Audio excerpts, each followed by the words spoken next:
Advocate Narendra Madhav या चॅनलवरती आपलं सहर्ष स्वागत आहे. मित्रांनो, मागील काही भागामध्ये आपण गृहनिर्माण हाऊसिंग सोसायटीच्या अनुषंगाने व्हिडिओ बघितले आणि ह्या सिरीजमध्ये आपण घर खरेदी करत असताना, सदनिका खरेदी करत असताना कोणत्या पद्धतीची काळजी घ्यावी ह्या अनुषंगाने आपण बोलत आहोत.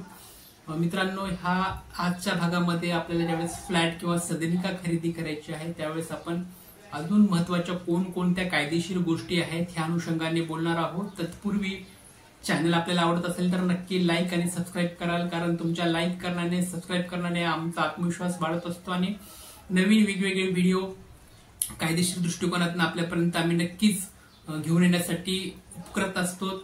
नवीन वेगवेगळे व्हिडिओ आपल्यासमोर घेऊन येण्यासाठी आम्ही सदैव प्रेरित असतो. त्यामुळे नक्की लाईक करा, सबस्क्राईब करा अशी अपेक्षा आपल्याकडनं बाळगतो. मित्रांनो, मागील भागामध्ये आपण सदनिका करत असताना कायदेशीर घडामोडींच्या अनुषंगाने बोललो आहोत. आजच्या भागामध्येही आपण कोणकोणत्या गोष्टीचा प्रामुख्याने विचार करणं अपेक्षित आहे हे आता बघणार आहोत. की ज्या वेळेला आपल्याला एखादं फ्लॅट खरेदी करायचं आहे, ज्या वेळेला आपल्याला एखादे घर खरेदी करायचं आहे, त्यावेळेला त्या सदनिका जी आहे ती सदनिका सहकारी गृहनिर्माण संस्थाच्या रितसर स्थापन त्या ठिकाणी केलेली आहे का, हे सर्वप्रथम बघणं अत्यंत अपेक्षित असतं. की सदनिका धारकांची सहकारी गृहनिर्माण संस्था रितसर स्थापन करून तिचा संपूर्ण जो दप्तर आहे, जो ऑफिस आहे, त्याचा ताबा त्या संस्थेच्या सभासदाकडे हस्तांतरित करतेवेळी एक गोष्ट लक्षात घेतली पाहिजे की ती जमीन जी आहे त्या बिल्डिंगच्या जमिनीवरती उभी आहे, त्या जमिनीचा बिल्डिंगचा सुद्धा ताबा, किंबहुना ज्या ठिकाणी ते ऑफिस आहे सदरील गृहनिर्माण सोसायटीचं, त्या ऑफिसचा सुद्धा ताबा रितसर मालकी हक्कासहित हस्तांतरित करण्यात आलाय की नाही हे सुद्धा त्या ठिकाणी तपासलं पाहिजे.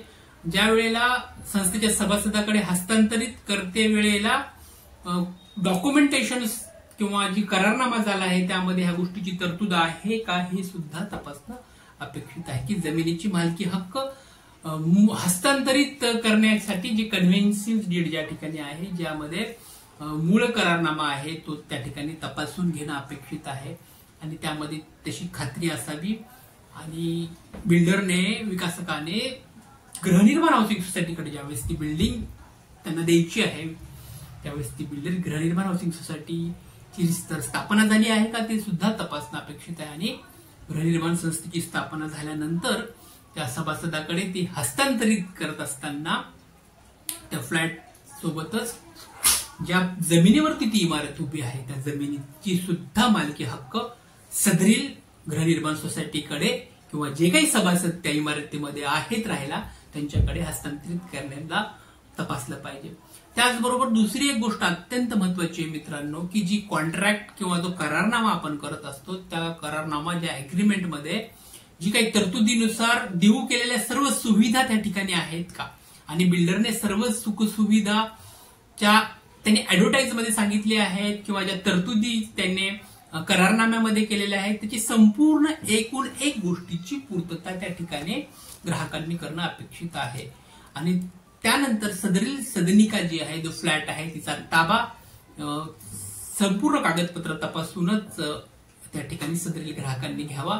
अन्यथा त्यामध्ये एखादी अपूर्तता असेल किंवा त्या संदर्भात एखादी तक्रार असेल तर त्या संदर्भात बिल्डर बरोबर लेखी तक्रार सुद्धा त्या ठिकाणी केली पाहिजे. त्या लेखी तक्राराचा पत्रव्यवहार पुढील आपल्याला ग्राहक केंद्राकडे किंवा ज्यावेळेला आपल्याला कंझ्युमर कोर्टामध्ये आपल्याला जायचं आहे, ग्राहक तक्रार निवारण केंद्राकडे जायचं आहे, त्यावेळेला जो पत्रव्यवहार केलेला असतो त्या ठिकाणी त्याची पोचपावती घेणं सुद्धा अपेक्षित असतं आणि ते अत्यंत क्रुशल कायदेशीर भाषेमध्ये असतं, जेणेकरून भविष्यात त्याचा एक मुख्य पुरावा म्हणून आपल्याकडे तो असतो. त्यामुळे सगळ्यात महत्वाची गोष्ट सुद्धा या ठिकाणी लक्षात घेतली पाहिजे की करारनाम्यामध्ये ज्या ज्या गोष्टी विकासकाने, बिल्डरने सांगितलेल्या आहेत त्या संपूर्ण आहेत का, आणि त्या सगळं चेक करणं अपेक्षित असतं.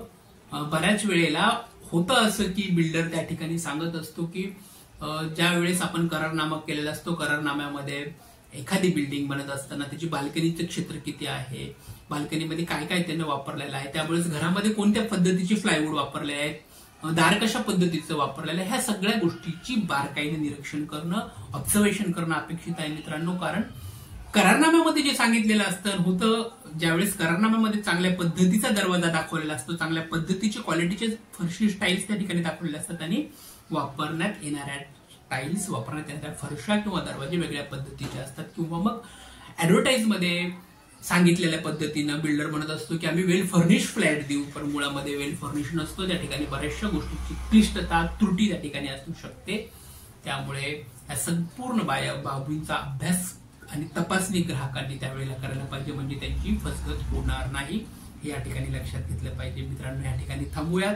पुढील भागामध्ये आपण अजून गृहनिर्माण हाऊसिंग सोसायटीच्या अनुषंगाने ज्यावेळेस सदनिका आपल्याला खरेदी करायचे, ज्यावेळेस आपल्याला फ्लॅट्स आपल्याला खरेदी करायचे, त्यावेळेस महाराष्ट्र मोफा जो कायदा आहे, महाराष्ट्र फ्लॅट सोसायटीच्या अनुषंगाने जो कायदा आहे तो मोफा, त्या कायद्याच्या अनुषंगाने सगळ्या गोष्टी आहेत काही तपासणं अपेक्षित आहे.